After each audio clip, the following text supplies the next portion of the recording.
Se você acha que Drácula é apenas um monstro de filme, um vampiro de ficção, então prepare-se para descobrir a verdadeira e assustadora história por trás do nome que aterroriza gerações. O Drácula que conhecemos nos livros e filmes foi inspirado em Vlad III, o Empalador, um governante do século XV que não bebia sangue, mas fazia algo muito pior. Hoje, vamos revelar os fatos mais sombrios sobre Vlad, os detalhes que a história tentou esconder e as atrocidades tão cruéis que até os próprios inimigos tremiam ao ouvir seu nome. Quem foi Vlad, o Empalador?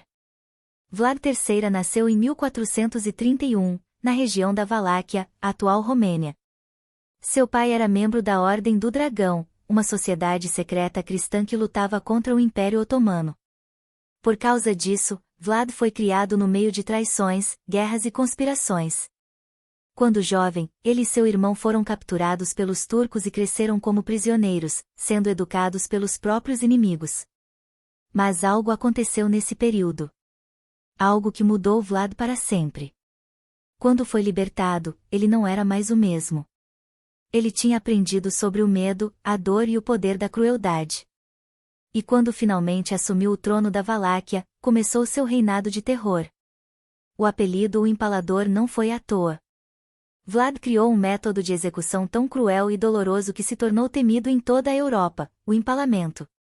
Ele ordenava que lanças de madeira fossem enfiadas no corpo das vítimas, geralmente começando pelo ânus ou pela barriga, atravessando lentamente até sair pela boca ou pelo ombro. Mas o pior: a lança era cuidadosamente preparada para não perfurar órgãos vitais. Isso fazia com que a vítima ficasse viva por dias, agonizando, enquanto o peso do próprio corpo a levava à morte lentamente. Mas por que Vlad fazia isso? Certa vez, Vlad convidou centenas de nobres para um grande banquete em seu castelo. A mesa estava cheia de carnes, frutas e vinho. Todos comiam e bebiam sem desconfiança. Mas então, Vlad bateu as mãos e ordenou que seus guardas cercassem o salão. Sem aviso, todos os nobres foram capturados e empalados diante dos olhos de Vlad. E ele simplesmente continuou jantando. Dizem que ele até mergulhava o pão no sangue das vítimas. Foi essa história que, séculos depois, ajudou a alimentar a ideia de que Vlad bebia sangue, dando origem à lenda do Conde Drácula. Outro evento assustador aconteceu quando o exército otomano invadiu a Valáquia. Vlad sabia que não tinha soldados suficientes para vencê-los em batalha aberta, então, ele usou o terror como arma. Quando os turcos chegaram às terras de Vlad, o que viram foi um pesadelo vivo. Milhares de corpos empalados, ainda em decomposição, forravam o campo de batalha. Homens, mulheres e até crianças foram sacrificados para criar esse cenário aterrorizante. O cheiro da morte era tão forte, e a visão tão macabra, que o exército inimigo desistiu de lutar e fugiu. Vlad havia vencido sem precisar erguer uma espada. Mas nenhum governante cruel dura para sempre. Vlad fez muitos inimigos e, em 1476, foi traído e assassinado.